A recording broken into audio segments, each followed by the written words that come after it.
Good morning. You feel this Michigan defense is battle tested? Huh? You feel this Michigan defense is battle tested? I do. I do. I mean, we've faced as good as offenses you can face. Excited to see what they do. Statistically, I know where we rank and what we are, but just excited to prove to the country how good that we really are. Sherrone, what do you think Michigan has learned over the last 2 years about getting past this point? Yeah, I think when you first get to this point, I think a lot of teams are excited. They're excited to get to this stage, and we obviously overcame a lot of things, a lot of obstacles that were in our own path and our own goals at that time. Obviously, beating Ohio State and win the Big Ten. So I think there was some kind of you're satisfied, but I think at this point now the guys are just so laser focused on the task at hand that you learn to just attack that day. Nothing really matters besides the day that you're in right now, the moment you're in right now, and that's all we're focused on each day, winning the day and seeing how that takes us into the next one. And why are you guys been so resilient? Beyond the obvious, Coach Harbaugh and everything else, there's been other stuff. Why have you guys been so resilient to get to this point? I think just the team's mindset since last January, since after that game last year, there's been a one-track mind in everything everybody's done, and the way that the coaches, the players, Coach Harbaugh has prepared, got the schedules laid out. Every way we've done, it's been to our goal has to get to this point and then get to the next one. But we know what we have to do, and we know we got a big challenge ahead. What does an Alabama defense look like? What have you seen this year in year one under Kevin Steele, who's new, knows Alabama, he knows Nick Saban, and he knows the SEC well, coaching him for a while? Yeah, I mean, first thing you're going to see is physicality. They're going to play with great fundamentals, great technique.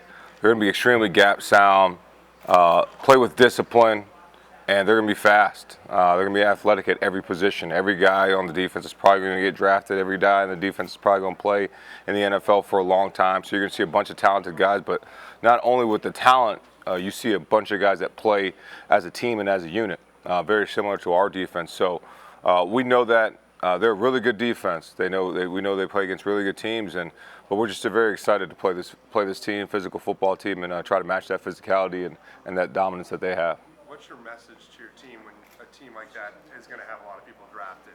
Do you guys look at that, or you kind of just say, let's just play ball? I think the biggest thing for us is we're really focused on us, focused on what we can do, not putting as much focus on how many guys they're going to have drafted and all that stuff. But we know they're a really good football team, so we're just focused on what we can do to get better and how we can attack it.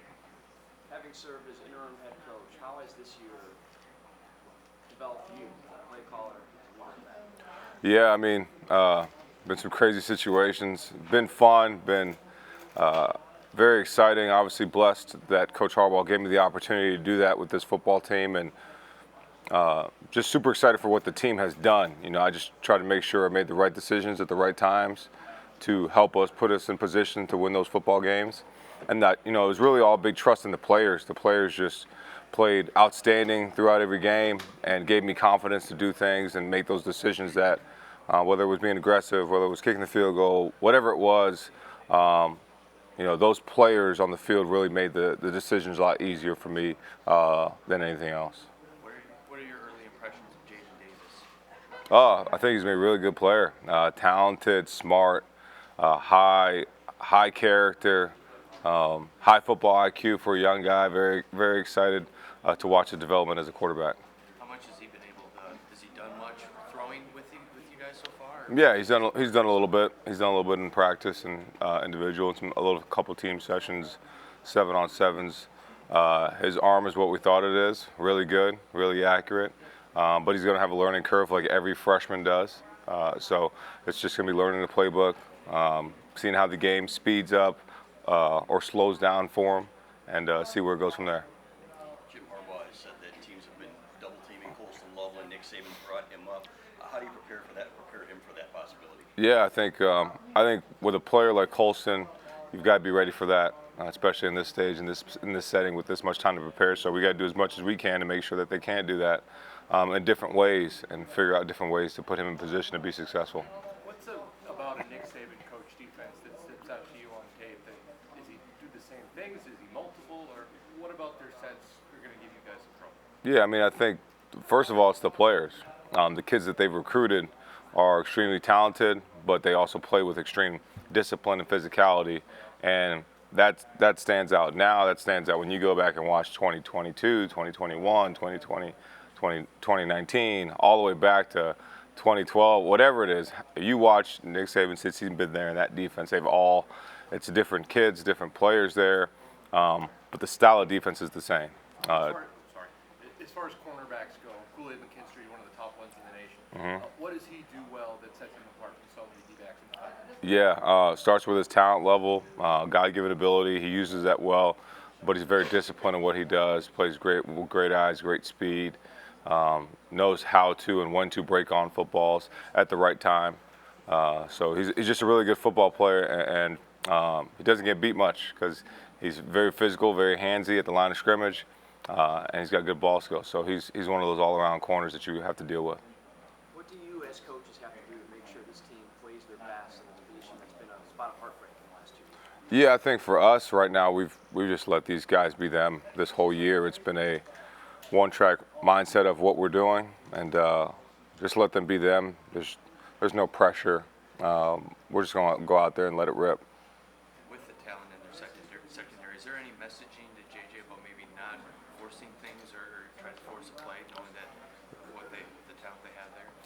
No, I mean, for us, it's going to be how can we get him in the best position to be successful, and let him be him, because I think he's as good as any quarterback in the country. So don't want to spur his head, and I love the gunslinger mentality he has, and we'll just make sure we hone it in, but we're not going to tell him, hey, you don't need to do anything. Just let JJ be JJ. Is Miles 100%, and if you determine who your starting five will be? Miles is 100, and yeah, we'll see. On that gunslinger mentality in regards to JJ, of course he gets to throw in practice, he gets to work on his own individual stuff, but how do you keep that kind of locked-in mentality when you have to take a month break from games? Yeah, I think really he's done it himself. His own film study, his own self-scout, as well as us, Coach Harbaugh, Coach Campbell, and the rest of the staff, and what he's done. Really, he's done that himself, and really proud of the way he's progressed this month and what he's done, and as well as all our kids. They've just the focus that they've had throughout this whole preparation has been awesome, and to watch them leave for Christmas break and then come back and just start right back up where it went. It's been really awesome, really cool. It's felt a little different in that phase that we've. The kids are just so locked in and one-track minded on what's going to go on and not worried about any outside noise. Sherrone, yesterday Jalen said that Alex Orji has been playing Jalen Milroe on scout team. What have you seen from him, and how is he doing in that role right now? Yeah, I mean, when we are together and I get a time to see Alex do that, what you see is he has the ability to make plays with his legs, but he's done a really, really fabulous job with his arm, getting in, creating throwing lanes with his legs to get open throws, making accurate throws down the field, making the intermediate throws, doing the things you kind of see Jalen does. It's hard to simulate Milroe and what he does in a game because of the fact how good of a player he is. So, but Alex has done a tremendous job, and excited for. Glad that we have him to use as a scout team player to simulate Jalen. And do you anticipate using or putting in some packages for him against Alabama in the same way that you've done kind of in the last few games? You know I can't answer that one. Coach, a lot of teams have to manufacture motivation to get up for these games, but obviously with Coach Harbaugh's suspension and all that your team's been through this year, you guys have really embraced that Michigan versus the world mentality. Do you think that's a strong unifier that really united teams? Yeah, I think this team was motivated and unified enough in January, and that just added log to the fire, just added spark, and just motivated these kids even more. I told somebody this is one of the most special teams I've ever been around, probably the most special team I've been around from a camaraderie standpoint. And it really started in spring. You could see it develop in the summer, and then, develop in fall camp. And really in fall camp is where you kind of saw the team mesh, not just offense, defense, special teams, but you saw everybody become one. And it's just been really cool to watch this team. And, I think those things help, but really the team's motivated by one goal. As far as quarterbacks that you've worked with, how special is JJ McCarthy? Probably the best one I've been around. from a mental standpoint, from a physical ability standpoint, from an arm strength standpoint. He's really special. As a player, I played with Sam Bradford, so I didn't get to observe the things that he did from a fundamental and all those. And obviously, he was the first pick of the draft, and I think he was really good. The difference is that JJ has the mobility standpoint, which Sam didn't have, and Sam was an excellent quarterback. And got to coach Teddy Bridgewater at Louisville. Saw his progression, and he was obviously a first-round quarterback. I think JJ has that same moxie and that it factor about him. But there's just something about JJ, and I've known the kid since he was a young kid in Chicago, and he's always had it, and he just continues to show it. And very excited to see him on the stage on Monday. Sherrone, do you think he's ready for the NFL now? Yeah, I think he is. Whether he decides that is something we'll talk about down the road, but I do think he is. When it comes to the portal, when you're playing in a game like this, you have to prepare for that. How hard is it to give that the attention it needs as well? Yeah, I think that's just like part of recruiting. When you're in the season, you got to deal with recruiting. Now you're at the end of it, you got to deal with that. It's just part of it. You have to adjust. You have to be able to adapt to the new times, and obviously it's helped us. So we definitely have enough staff and people to help us, minimize the distractions for us as coaches, especially in the position of calling plays and coaching the O-line. So our staff has done a great job getting those guys in front of us that we need to be able to see and be able to watch, and it's really helped us, especially up front, the guys we've been able to bring in to help us throughout the year. So it's been a little bit, it is what it is, though. So from a recruiting standpoint, it's just like recruiting. You got to manufacture and do it, and make sure you're up to date on it. Alabama loses Will Anderson last year, and they just bring up Dallas Turner and Chris Braswell. What's it like having to prepare for two elite edge rushers that could give either of your tackles fits? Yeah, I mean, they're really, really good players. They're long, they're physical, they're fast.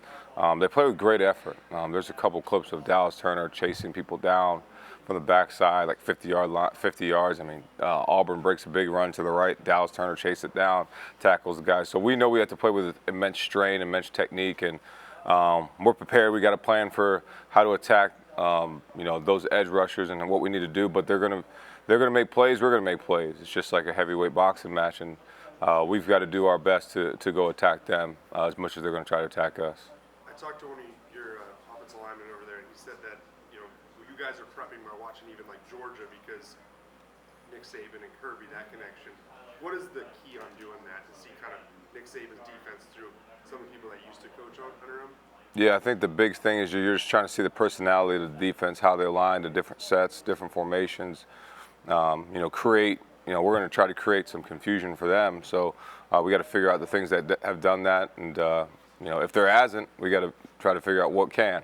Try to figure out different things from a structural standpoint to see what they do, how they do it, to help us be successful.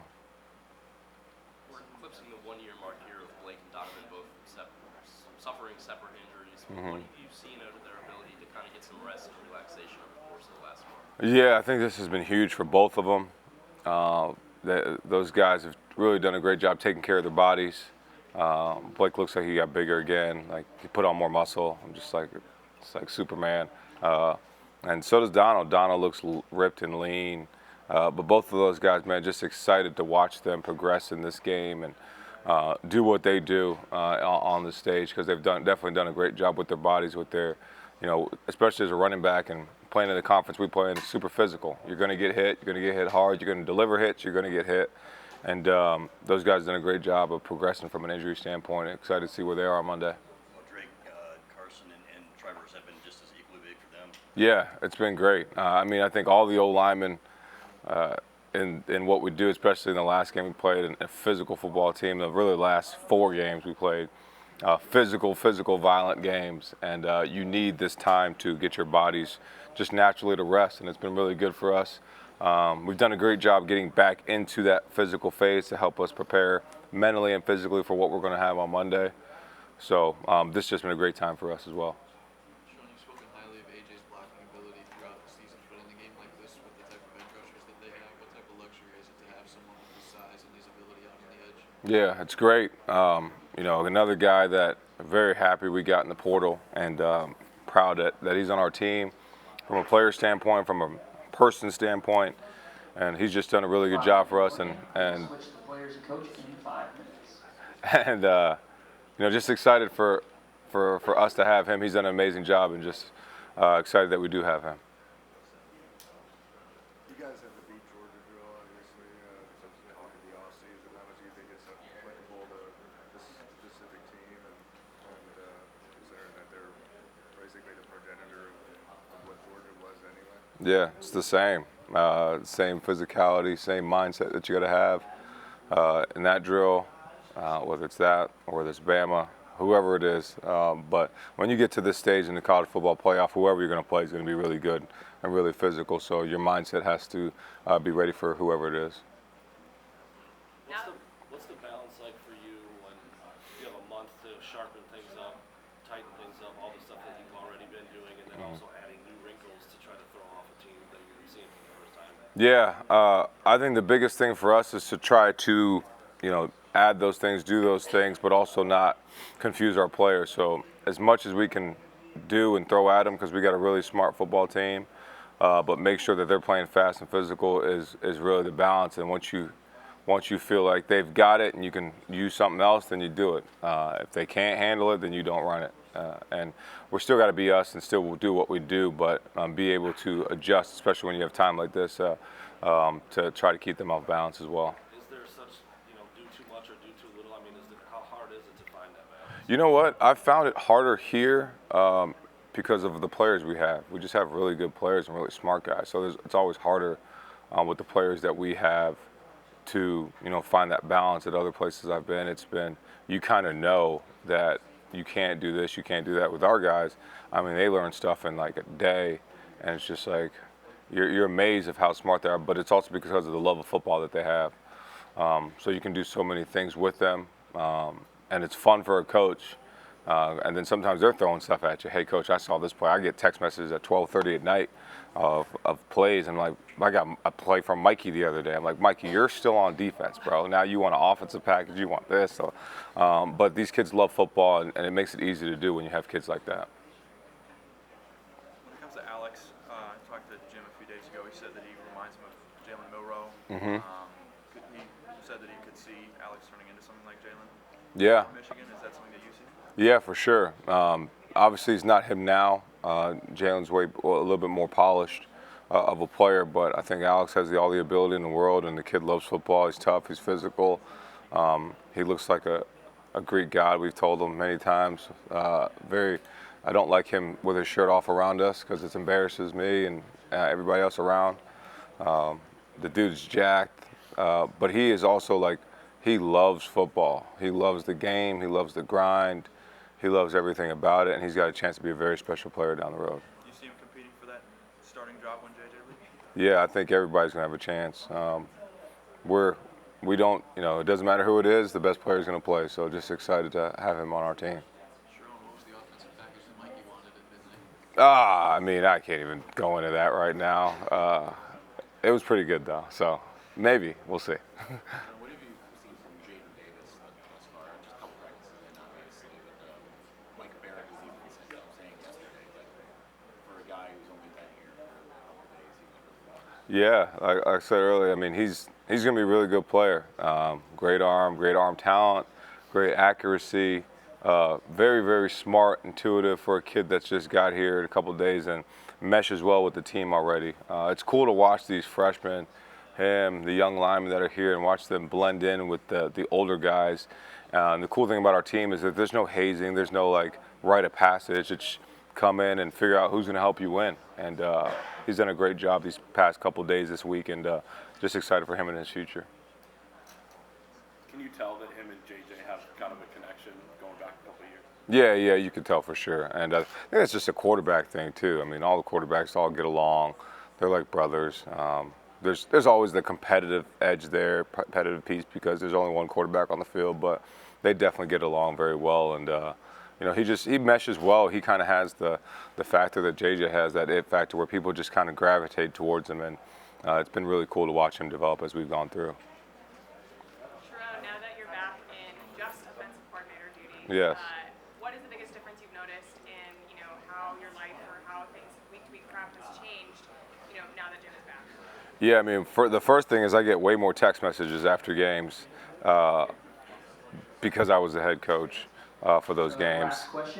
But really, the biggest thing for me is, one, game day I have to talk to refs. I don't really like talking to refs. I'll let Coach do that. He does that at a high level. But for me, really, I got to feel and see the game from a different perspective.